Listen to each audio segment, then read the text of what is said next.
BC times and BC Samaj ఆధ్వర్యంలో recent కాలంలో ఎవరైతే బీసీలుగా సర్పంచ్లుగా గెలిచిన వాళ్ళందరూ అంటే అన్ని కులాలు, సో ఇప్పటి వరకు ఏ ఏ కమ్యూనిటీలకు సంబంధించిన అయింది?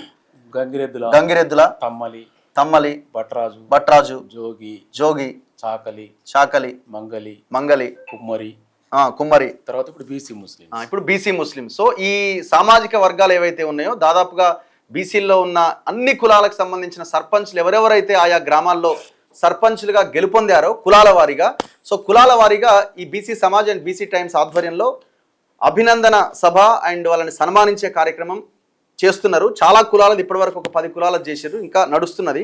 ఇప్పుడు బీసీ ముస్లింలది 16వ తారీఖు. ఇవాళ ఎంత డేటు? ఇవాళ 13. అంటే ఇంకొక 2 రోజులలో 16వ తారీఖు ఉదయం 10 గంటల నుంచి రవీంద్ర భారతిలో తెలంగాణ రాష్ట్ర వ్యాప్తంగా గెలిచిన బీసీ ముస్లిం సర్పంచ్లకు అభినందన సభ ఉండబోతున్నది. సో ఈ బీసీ ముస్లింలంతా గ్రామాల్లో తెలంగాణ అన్ని వర్గాల ప్రజలతోని మమేకమై మనం అన్న, తమ్ముడు, మామ, అక్క, బావ అనుకుంటూ మనం అందరం కలిసి ఉంటాము. ఇందులో చాలా కులాలు ఉన్నాయి. సో ఎక్స్ప్లెయిన్ చేస్తారు వీళ్ళు. ముందు పోస్టర్, సో ఈ పోస్టర్ ఆవిష్కరణ కార్యక్రమం ఇప్పుడు చేద్దాం.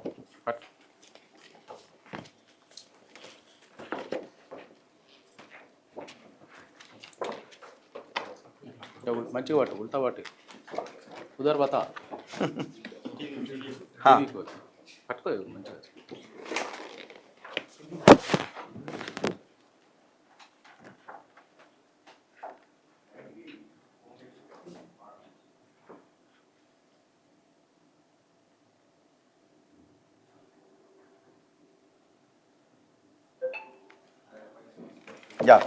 ఒక్కసారి ఎక్స్ప్లెయిన్ చేస్తారా? Yeah sure. Thank you. మన తొలి వెలుగు ప్రేక్షకులందరికీ కూడా, చూస్తున్న అన్ని వర్గాల ప్రజలకు బీసీ టైమ్స్ బీసీ సమాజ్ తరఫున శుభాభినందనలు తెలియజేస్తూ, ముఖ్యంగా మన తొలి వెలుగు జర్నలిస్ట్ రఘు గారికి ప్రత్యేక అభినందనలు. ప్రతి కార్యక్రమాన్ని కూడా మన లైవ్ ద్వారా ఇక్కడ నుంచి ప్రచారం చేయడం జరుగుతుంది. ఇక్కడ పోస్టర్ రిలీజ్ చేసిన తర్వాత కార్యక్రమాన్ని నిర్వహిస్తున్నాం. అందులో భాగంగా ఇలా బీసీ ముస్లిమ్స్ దాదాపు వీళ్ళు 166 మంది తెలంగాణ వ్యాప్తంగా గెలిచినారు. అందులో దూదేకుల, మేతర, అచ్చుకట్ల వాళ్ళు, పకీర్లు, తర్వాత తుర్కకాశి, షేకు, వీళ్ళందరూ కూడా ఈ వర్గాలకు సంబంధించిన సర్పంచులందరూ కూడా దాదాపు 166 మంది తెలంగాణ వ్యాప్తంగా గెలిచిన సర్పంచులు ఉన్నారు. దాదాపు ఈ కులాలన్నీ కూడా బీసీఏలో కానీ, బీసీబీలో కానీ, బీసీఈలో కానీ ఉన్న కులాలందరూ కూడా వారు రేపు రవీంద్ర భారతికి 16వ తారీఖు నాడు అందరూ కూడా సమాయత్తమైనారు. కుల సంఘ సభ్యులందరూ కూడా ఇక్కడ ఉన్న వాళ్ళు యాకూబాయ, తర్వాత షబ్బీర్ భాయ్, మన షక్రుద్దీన్, తర్వాత వీళ్ళందరూ కూడా ఈనాడు, తర్వాత రజాక్ భాయ్, వీళ్ళందరూ కూడా ఇవాళ హాజరు కావడం జరిగింది. ముఖ్యంగా దీని ఉద్దేశం ఏంటంటే, ఇప్పటి వరకు చట్టసభలు అంటే గ్రామ పాలనలో భాగస్వామ్యమైనటువంటి ఈ చిన్న కులాలు, ఫకీర్ కానీ, ఎలుగుబంట్లు ఆడించే వాళ్ళు కానీ, తుర్కకాశీలు కానీ, వీళ్ళంతా కూడా గ్రామ పాలనలో భాగస్వామ్యమై ఉన్నారు కాబట్టి, వీళ్ళు బీసీ జాబితాలో ఉన్నారు కాబట్టి, బీసీ ముస్లిమ్స్గా వీళ్ళు చలామణి అవుతున్నారు కాబట్టి, బీసీ టైమ్స్ తీసుకొని అన్ని కులాలకు సమాన ప్రాతినిధ్యం కావాలన్న ఆలోచనతోని, ముఖ్యంగా బీసీ టైమ్స్ ఉద్దేశం ఏంటంటే, వీళ్ళు దాదాపు 27 నుంచి 28 లక్షల మంది ఉన్నారు. 27 నుంచి 28 లక్షల మంది ఉన్నారు. వీళ్ళ సమస్యలు కూడా అంత లెవెల్గా ఉన్నాయి. వీళ్ళ సమస్యలు ఏంటంటే, ముఖ్యంగా వీళ్ళ పిల్లలు చదువుకోలేకపోవడానికి కారణం ఏంటంటే సర్టిఫికెట్స్, కుల సర్టిఫికెట్ లేక చాలా మంది డ్రాప్ అవుతున్నారు. వీళ్ళకి రాజకీయ ప్రాతినిధ్యం లేదు. ఉన్న కొద్ది మంది సెక్షన్స్ అంతా కూడా వీళ్ళ సర్టిఫికెట్స్ యూజ్ చేసుకొని వాళ్ళు పెద్ద పెద్ద పదవులు పొందుతున్నారు తప్ప ముస్లిం మైనారిటీ లీడర్లంతా సంబంధం లేదు కదా. వీళ్ళు కాదు,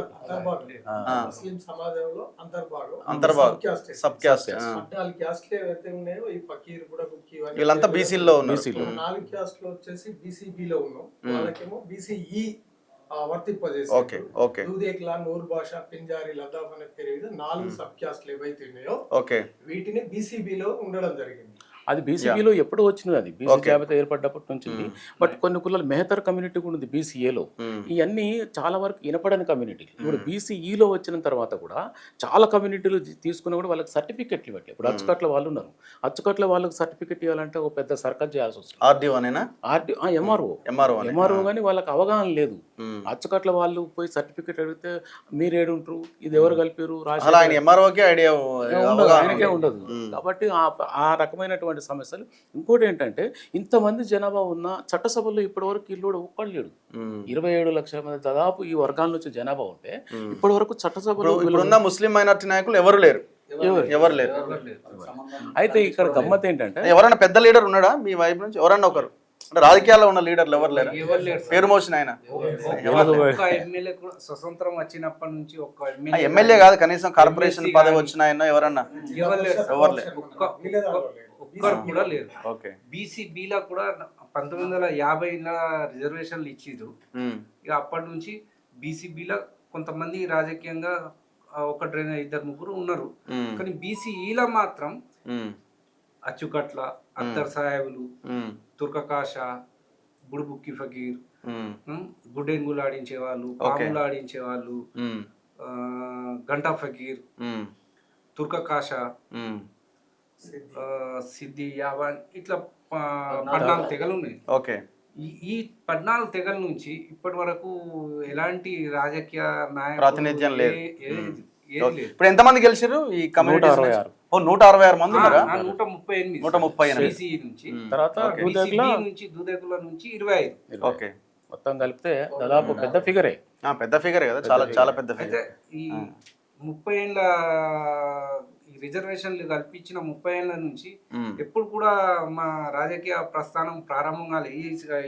ఇదే ఫస్ట్ సారి 138 మంది బీసీ నుంచి గెలిచి వచ్చారు. ఓకే. బీసీ నుంచి 138 మంది, బీసీబీలో ఉన్నవి ముస్లింలు 25 మంది. అయితే ఈ 138 ఏదైతే ఉందో అంతకు ముందు ఒకరిద్దరు అక్కడక్కడ గెలిచిరు కానీ ఇంత మంది ఎప్పుడు గెలవలేదు. రైట్. తర్వాత ఇంకోటి ఏంటంటే వీళ్ళందరినీ ఒక తాటి మీదకి తీసుకొచ్చి హైదరాబాదు నగరం నడిబొడ్డున రవీంద్ర భారతిలో ఒక బీసీ ముస్లిమ్స్గా సమావేశం కావడం ఇదే మొదటిసారి. అది మీ ఆధ్వర్యంలో జరుగుతుంది. మా యాకూబ్ బాయి, మా షబ్బీర్ బాయి, మా రజాక్ బాయి వీళ్ళందరూ కూడా దీనికి ఫస్ట్ నుంచి చాలా మా బీసీ సమాజ్ ఉపాధ్యక్షులు మిస్టర్ విజయరాజ్ వీళ్ళందరూ కూడా చాలా ఐపీఎస్ మన సార్ కూడా ఉన్నారా బీసీ టైమ్స్ లోనే ఉన్నారు. వాహిద్ సాబ్ కూడా వస్తున్నారు. వాహిద్ సాబ్ అని ఆయన కూడా మా దాంట్లో భాగస్వామ్యంగా ఉన్నారు. ఆయన కూడా వస్తున్నారు. తర్వాత చంద్రకుమార్ గారిని ఇన్వైట్ చేసినాము, రిటైర్డ్ జడ్జిని. ఆ తర్వాత బీసీ కమిషన్ చైర్మన్ నిరంజన్ సార్ని కూడా ఇన్వైట్ చేసినాం.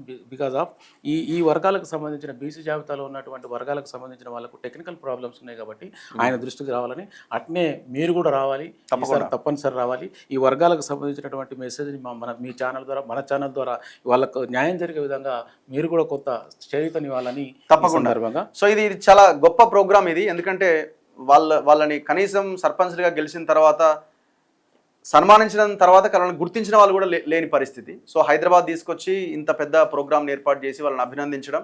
సో ఇది దేనికోసం ఉపయోగపడుతుంది అంటే ఆ వర్గాల్లో రాజకీయ చైతన్యం కోసం, భవిష్యత్తులో రాజ్యాధికారం కోసం ఉపయోగపడుతుంది. సో దీన్ని మనం ఆహ్వానించాలి, బాధ్యతతో దీన్ని మంచిగా ప్రమోట్ చేయాల్సిన అవసరం ఉన్నది.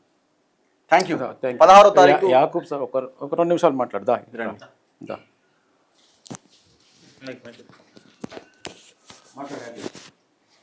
ఎక్కడ మీది? వరంగల్ జిల్లా. ఓకే. నా పేరు మొహమ్మద్ యాకూబ్, వరంగల్ జిల్లా వర్ధన్నపేట మండలం కట్రాల విలేజ్ సార్. ముందుగా తొలి వెలుగు రఘు గారికి మమ్మల్ని ప్రోత్సహించినందుకు, మా బీసీ టైమ్ సూర్యారావు గారికి మాకు అండదండలు అందించి, హైదరాబాదు రాజధాని అని అంటే రవీంద్ర భారత్ అంటే చాలు మాకు అదే 10,000 సార్. ఇప్పటి వరకు ఇలాంటి ప్రోగ్రాము మేమేదో చిన్నపాటి సంఘాలు, చాలా సంఘాలు ఉన్నాయి, కుల సంఘాలు, అచ్చుకట్ల వాళ్ళు, తర్వాత గారడి ముస్లిం, ఫకీర్లు, బోరే వాళ్ళే, బొంతే వాళ్ళే, ఖురేషి, ఖసాబ్, నాయి హజాం, ధోబీ ముసల్మాన్, అలాంటి ఇట్లా ముస్లింలలోని ఉపకులాలు. ఎందుకంటే రాజ్యాంగం వచ్చిన కాడి నుంచి మనకు స్వాతంత్రం వచ్చిన 79 సంవత్సరాల కాలంలో మా అదృష్టం ఈ 2006లో ఈ రకంగా వరించింది మాకు బీసీ టైమ్స్ సంస్థ ద్వారా. అదొక మాకు ఒక సంస్థ అనుకోవచ్చు. రెండవది, మాకు ఏ మీడియా ఇప్పటి వరకు మా దరిదాపుల్లో ఇంతటి మీరు ఇంకొకసారి మమ్మల్ని మీరు ప్రోత్సహించి మా సభకు కూడా మీరు తప్పకుండా రావాలని మిమ్మల్ని ఆహ్వానించుకుంటూ, రెండవది మాకు కుల సర్టిఫికెట్ల విషయం చాలా ఉన్నది సార్. ఎందుకంటే యాదగిరి నర్సన్న అని పేరు పెట్టుకున్నంత మాత్రాన దేవుడి లాగా మనము అభివర్ణించలేము. మా దాంట్లో సయ్యద్ అనేది పేరు ఉంటుంది సార్. మాకు వర్ధనపేట దగ్గర అన్నారం షరీఫ్ దర్గా ఉంది. సయ్యద్ యాకూబ్ షావలి బాబా. నా పేరు సయ్యద్ యాకూబ్ షావలి బాబా. సయ్యద్ ఉంటే ఈయను అని అంటాడు మరో గారు. వేరే అనుకుంటాడేమో, వేరే అనుకుంటారు, ఓసీ వాళ్ళ జాబితా ఓసీ జాబితా అనుకుంటారు. మా బీసీఈ కులాలలో 14 ఉపకులాలలో ఇప్పటి వరకు చదివించలేక మా పూర్వీకులు మేము చదివిద్దామని అంటేనేమో కుల సర్టిఫికెట్లు. ఇప్పుడు ప్రతి క్లాసులో టీచర్ ఎవరైనా కూడా కులం తుమార కోస జాత అంటే ఏం చెప్పుకోవాలి సార్ పరిస్థితి? సయ్యద్ అంటే కనీసం నేను చదువుకున్న రోజుల్లో బల్పం కాదు కదా, చెడ్డి కాదు కదా, ఏమి ఇయ్యకండి, క్యానామా అంటే సయ్యద్ యాకూబ్ అంటే వాయి బయట జావా అనే ఆ స్థితి నుంచి వెళ్ళి మహానేత వైఎస్ రాజశేఖర్ రెడ్డి గారు రాజేందర్ సచార్ కమిటీ అని పెట్టిన తర్వాత రాజేందర్ గారికి కూడా అశ్రు నివాళులతో వారి ఆత్మశాంతి చేకూర్చాలని భగవంతుని కోరుకుంటున్నా సార్. రాజేందర్ సచార్ గారు మనకు లేరు. రాజేందర్ సచార్ కమిటీ వేసిన తర్వాత ఈ 14 ఉపకులాలను గుర్తించి, అంతకుముందు కోట్ల విజయభాస్కర్ రెడ్డి గారు 1994లో ఈ 14 ఉపకులాలను గుర్తించిన తర్వాత అన్ని రాజకీయ పార్టీలు కావాలి సార్ మాకు.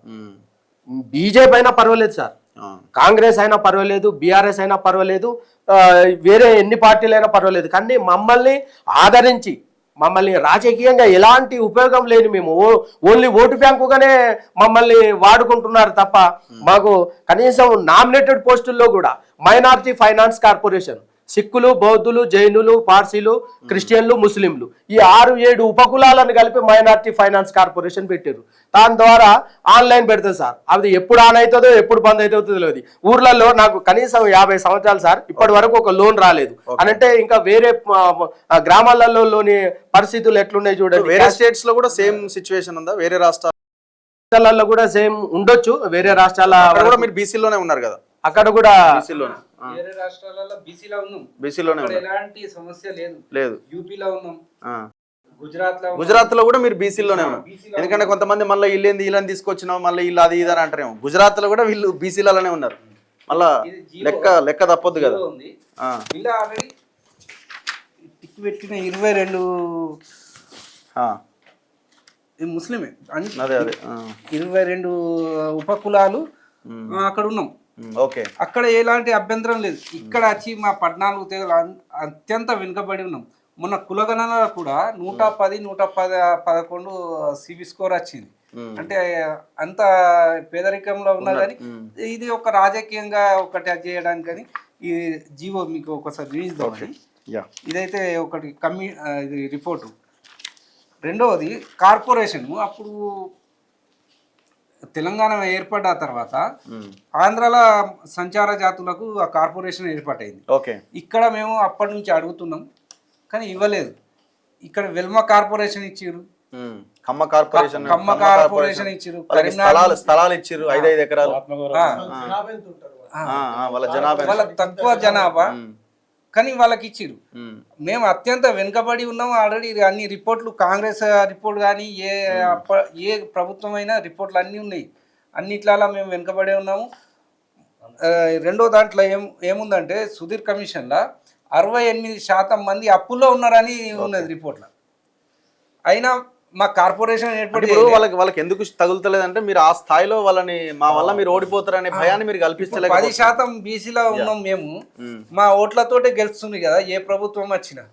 అవును, వాళ్ళు 1% ఉన్నా 2% ఉందా మీరే అంటారు కదా. అవును, వాళ్ళకు ఇక వెల్మ కార్పొరేషన్ ఇచ్చిర్రు. చైర్మన్ కూడా మన జగిత్యాలో ఒక అతనికి ఇచ్చేసిరు. కాపు కార్పొరేషన్ ఇచ్చి కరీంనగర్ అతనికి చైర్మన్ ఇచ్చిర్రు. మీకు ఏ కార్పొరేషన్ లేదు? కార్పొరేషన్ ఇయ్యలే, సపరేట్ చేయమని చెప్తున్నాం. కానీ రైట్, మాట్లాడదాం మీటింగ్ రోజు ఇంకా డీటెయిల్ గా మాట్లాడదాం. Thank you. మీరు అన్నట్టు ఇప్పుడు బీసీ ఆత్మగౌరవ భవనాలు ఏవైతే కట్టించారు గత ప్రభుత్వం కేటాయించారు కోకాపేటలో, ఇప్పుడు ఈ దూదేకుల సాహెబులకు కూడా 2 ఎకరాలతో పాటు 2 కోట్ల స్థలంతో పాటు ఫండ్ కూడా ఏర్పడేది. అది ఇంతవరకు ఇంప్లిమెంట్ లేదు. 16వ తారీఖు కలుద్దాం మనం రవీంద్ర భారతి వేదిక మీద. ఇంకొకటి థ్యాంక్ యూ. ఆ రోజు మాట్లాడదాం ఇక మనం అంతా. Thank you very much.